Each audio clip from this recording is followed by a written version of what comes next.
What's good, brothers?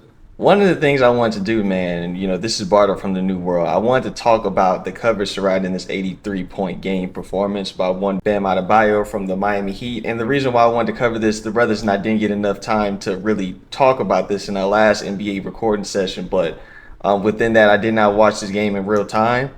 But one of the things that I noticed, we were kind of keeping track with the performance. And by the time the Heat, I'm not.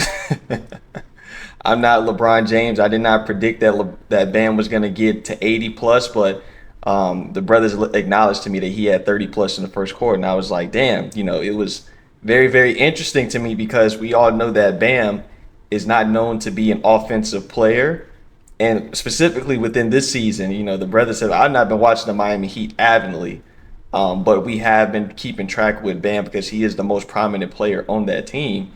And the brothers will, typically send me some stat lines, specifically the brother Jay, on Bam performing. Is like, this dude is not not getting it done for the amount of money that he's been acquiring. But one of the reasons that I really want to just talk about this, and I didn't want to just let this be one of the convos that I didn't get to, was specifically behind the media coverage.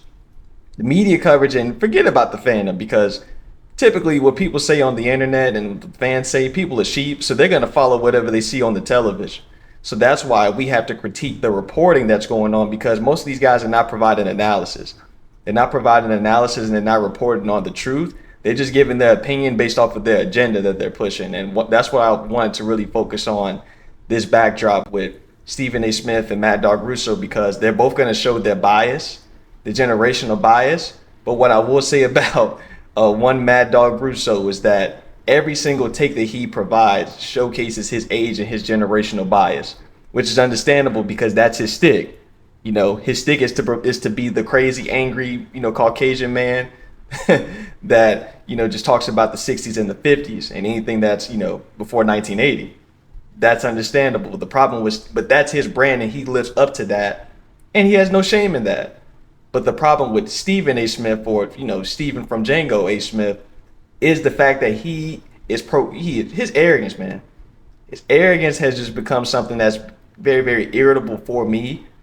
But he does sometimes say things that are on point, but for the most part, he's not saying what's on point. And I know this man has 1,001 jobs, but he prides himself on being the number one media personality in the sports realm. But 80 to 90% of the time, he's not on point.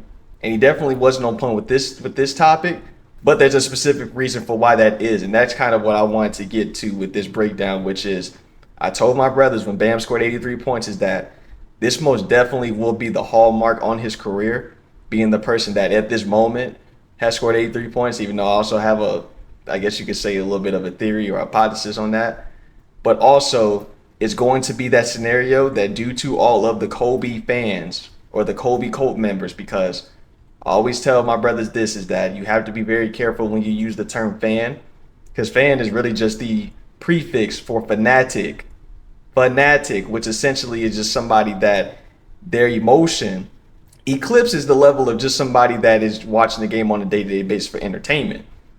So really that term fanatic, the synonym for that is a cult member, because they're basically placing these athletes or whoever they put on that pedestal as an idol.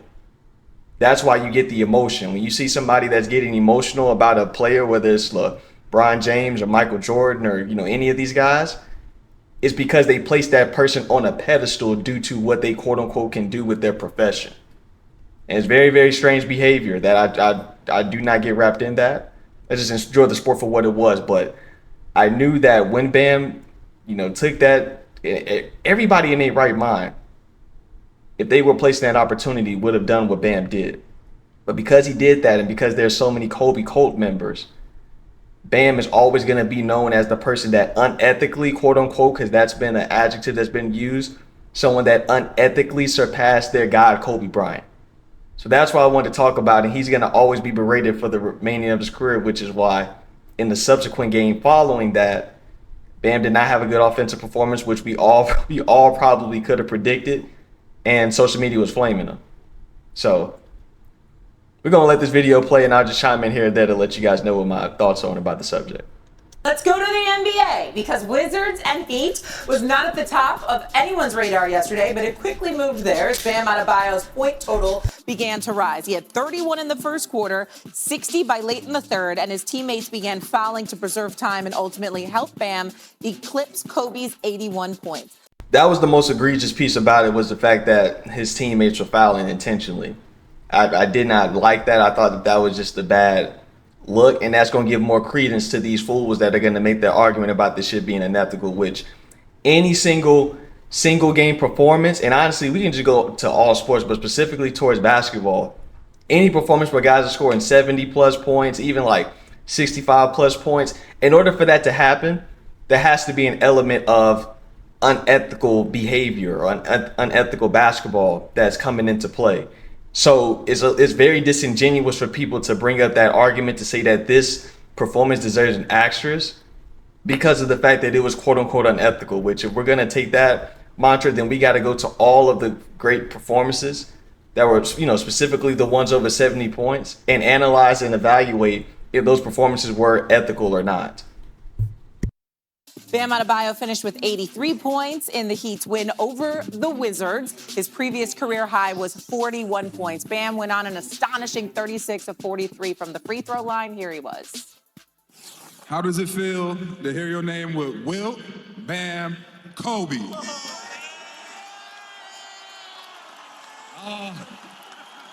Obviously, it's top 3 performances of all time. Hell yeah. Hell yeah. And that's really why I wanted to make this video, is because that's the narrative right here. The narrative is that, if you notice the word speech that Bam is using, this was a top 3 performance of all time. And that's what everybody has been saying. Why are they saying that? Because Bam doesn't have the third highest scoring total in a single game. He has the second most. So why are people continuing to preface the comments by saying this was a top 3 scoring performance of all time? It's because they're desperate. They're desperate, and the fans are doing whatever they can to keep Kobe Bryant into the conversation, even though he has been surpassed. Because Kobe Bryant, I tell people this all the time, phenomenal talent, phenomenal basketball player, but his legacy, and a lot of this does have to do with his passing, but his legacy has been one of the more overrated legacies that I can ever recall in recent memory, as long as I've been here.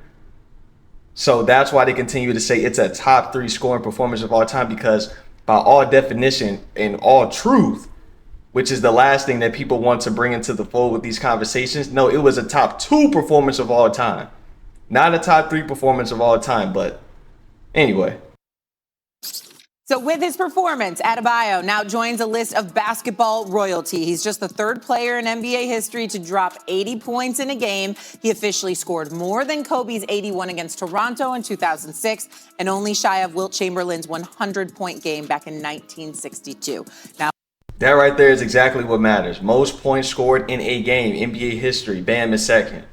So all the people that continue to say top 3 performance of all time, what is the point that you're really trying to make right there? You're trying to keep Kobe right into the conversation, because it literally doesn't make any sense, because Bam is number 2.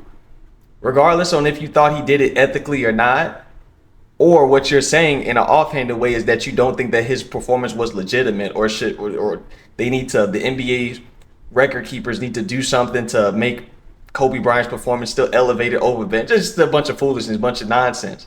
Because at the end of the day, whether he did it ethically or not, the man still scored 83 points and they couldn't stop him. So that's really the whole point that I want to make with this conversation. It doesn't matter what people think about the actual performance, because 20, 30, 40 years from now, when all of the quote unquote Kobe Bryant fans are, in their aging times, when they're all old as hell, and you got this new generation that's never seen Kobe Bryant play, they're not going to think about the 81 points per point game. They're going to talk about Bam's performance. All right, so this is the one that I really wanted to focus on, which was the fact that we have one Mr. Ryan Clark, who, I don't know what's up with this brother. I think that my hypothesis is that what he's trying to do is he's really trying to follow that Stephen A. Smith role in terms of always having these bombastic takes, but It's just so funny to me, man. You have these football players that are talking about basketball, but you never see the reverse.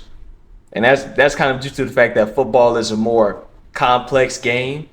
Schematically, there are more players on the field, but with basketball, it's more based on the individual plays. But that just kind of showcases to you how they feel about the quote unquote NBA analysts, like the Kendrick Perkins of the world, like the Jay Williams of the world.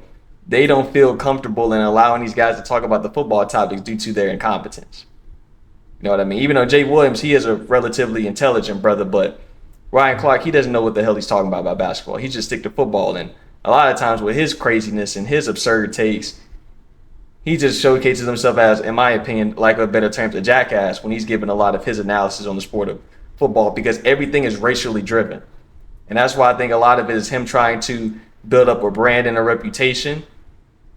But he's going about it the wrong way because he's becoming a rather unlikable person in terms of his coverage. And he used to provide some decent coverage when he's talking about football, but now all of it is just narrative. Narrative. So I don't know, man. You know that can't two walk together unless they be in agreement. He's hanging around Stephen A. Smith too much. But I wanted to really talk about this one specifically was how the treatment of Vinny, who, you know, he did what was correct. He said what was correct. He told the truth about this performance and really shed some light about the Kobe Bryant idolatry that's going on with the NBA, and you're gonna see that with this clip right here, man. Welcome back to First Take. You know, Bam Adebayo's 83-point game is second most points scored in a game in NBA history. His performance passed Kobe Bryant's 81-point performance. We know this back in 2006. He made an NBA record 36 free throws. He had a record of 43 free throw attempts. And so here's former NBA All-Star Gordon Hayward this morning on Unsportsmanlike with his thoughts on Bam's 83. No disrespect to Bam. I think Bam is one of the best two-way players in the league at his position, but he's Every time a person says no disrespect, there's always some disrespect that comes with that comment following it. It's so hilarious when I hear guys saying that. It's like, dude, Gordon Hayward, which I don't even know why the hell he's even talking, why we even listening to anything Gordon Hayward has to say, but because in my opinion, he should still feel some type of way about the fact that him and his team, the Utah Jazz, allowed that old man Kobe Bryant that was on his last legs to score 60 points in his final game, because that was an abomination. It clearly was. I don't care what he states. That clearly was a scripted performance. They allowed that to happen. They did not play hard, but that's a topic for another day. But no, every time you say no disrespect, there's always some disrespect that follows. These guys are so disingenuous. He's not a scorer, right? And so it's like for him to break Kobe's record, I think it just is. I don't think it's great for the league. I think it kind of highlights how they're already struggling with it kind of feels like a pickup game when you're watching. And for him to shoot 43 free throws and 22 threes when that's not what he does, it almost like, and again, like the Wizards too, for them to like with all these teams tanking, it kind of makes it feel not legit. That's another thing that I want to talk about at a later date is that tanking issue, because really when you hear the term tanking and you hear that being in alignment with the issue, it's really honestly just to denigrate the small market organizations. Because the whole point, and that's when we talk about the state of the NBA, the whole reason of why you're seeing a bunch of tanking going on is because these small market NBA teams, they understand that the only way for them to build up their organization is to get a high draft pick. That's the only way for them to properly build up their organizations, because the NBA has made it so difficult. And the promotion is always geared towards, geared towards the teams on the coast, or these high profile organizations, that teams that are based out there in Utah or based out there in Memphis. They already know that they're not going to be able to kowtow free agents and bring them on. And even if they do have a young star, if that team has not won a championship, and in some instances when they have won a championship, the media, they don't like it unless you're in the LA market or the New York market, or some of these teams in Texas, or teams in Miami. So that's really the tanking has not been a problem. Tanking has been prevalent, has always been a part of sports going back into antiquity. So the fact that they're talking about tanking being a problem now, what is that? It's attributed to the sports betting, the gambling situation, which the NBA, they're in bed with these gambling organizations. That's clear and obvious, because if you saw immediately something happened and Adam Silver talked to those guys and he was like, okay, we need to do something about this. So that's a whole nother discussion within its own right. Not legit. I saw Gordon yesterday at the Butler game. Vincent, is the criticism of Bam's 83-point performance, because it's coming from a lot of different angles with a lot of different opinions, do you think it's warranted? Now you've had a day or so to hear it all. What do you think? I got a problem with the graphic, first off. It said Kobe's record. Record means best ever scoring game. Thank you, Vincent. Thank you, Vince. And that right there, that's what a lot of the Kobe fans, the Kobe idolaters, they didn't like that. They didn't like that comment right there, man. They did not like that comment because Kobe Bryant is their God. He's their deity. And if you look at his career, the only thing that we can hold his hat to at this point is the 81-point performance. That's really it. So when you got all these guys that are putting Kobe in top 3 combos or top 2, or God forbid, calling him the GOAT, what is the basis of their argument? The basis of their argument is the 81-point performance. And that was the second highest point total of all time. Now you can't really make that argument, and Kobe Bryant fans are frustrated. They're frustrated because they now have no other argument to put their guy in these top-tier combos, which was a conversation that he didn't belong in anyway. We treat 100 points like it didn't happen. If it did not happen, if Kobe's 81 was number 1, that's a record. This is just a mark. That's all it is. That's point number 1. Facts. Those are nothing but facts right there that he's stating right there. But pay close attention to the rage and the emotion. I was like, does Ryan Clark, does he have some type of relationship with Kobe Bryant? Because it wasn't really making any sense to me, other than the fact that he just simply is a fan, and the Kobe fans specifically. This is how emotional that they get. Because they know that they have no argument. They have no argument for putting him in these top tier conversations, man. Let's talk about Bam and the Miami Heat and the Washington Wizards. Bam scored 31 points in the first quarter. If I score 31 points in the first quarter, I'm not passing for the rest of the game. That's a heater that can get you to the 100-point range. I don't care what happens after that, ethical basketball or whatever it is. Secondly, y'all, it's the Washington damn Wizards, okay? This team has never been a serious franchise as long as I've been alive. I got to say it about the Wizards. They couldn't win 50 games with John Wall. They haven't won 50 games since Michael Jackson put out Off the Wall in 1979. That is an actual fact. This team is tanking. Amazing album. And when they decided to turn this, exactly, it was one of the GOATs, right? And when... Well, like I said, in my perspective, that honestly is a more compelling argument that should be made. We should be talking really about the Washington Wizards. I mean, I don't want to take any credit away or any attention away for Bam's performance, but the backlash that the performance is getting, no, the backlash should be on that damn weak-ass team. The backlash should be on the Washington Wizards for how they allow for this man to essentially become a free throw merchant and shoot 43 free throw attempts in one game, which is a record, which is, in my opinion, the record that is the most egregious, is the 43 attempted free throws in one game. And that right there is because we've seen big point totals in the NBA before, and we have especially in recent memory, we got a few guys that have scored 70. Luka Doncic, Joel Embiid, I believe, Damian Lillard. Like, we've seen a few guys score 70 plus, but to get to 83 and 36 of those points are from free throws and 43 attempts, that right there, in my opinion, is a bigger indictment on the Washington Generals. The clown show started to happen, it was in the fourth quarter. Bam already had 70 points. Whatever we think about these records, y'all, David Robinson scoring 71 on the last game of the 1990. And people are being disingenuous because by the time you get to 70 points, you're looking to hit that Kobe Bryant record, especially with how much time was left. And honestly, Bam could have probably gotten that 80 plus. He may not have hit 81, but he would have been in that ballpark, even if he just played the game straight up. But the Washington Generals, they had the result of fouling. They had the result of putting him on the charity stripe, which credit to Bam for hitting his free throws like a champ.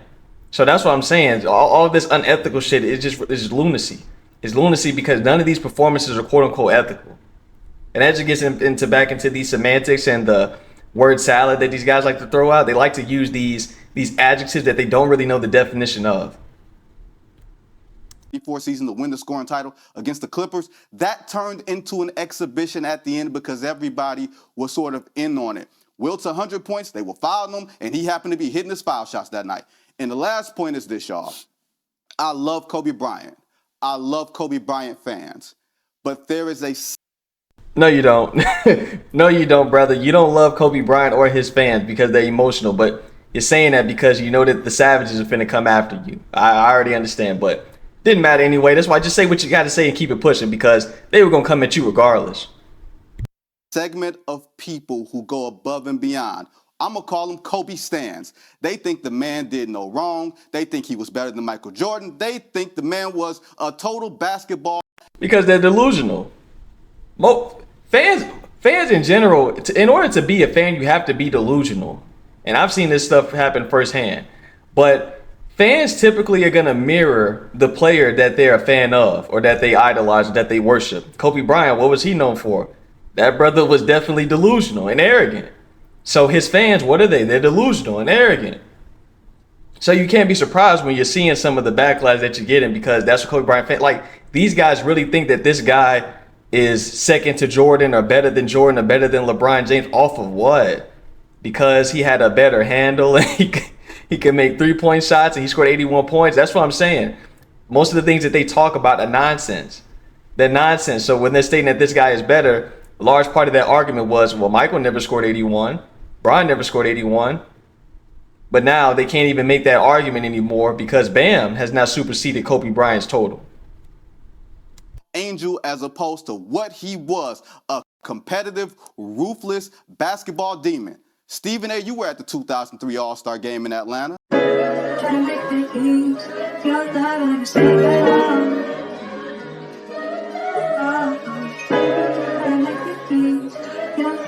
Stay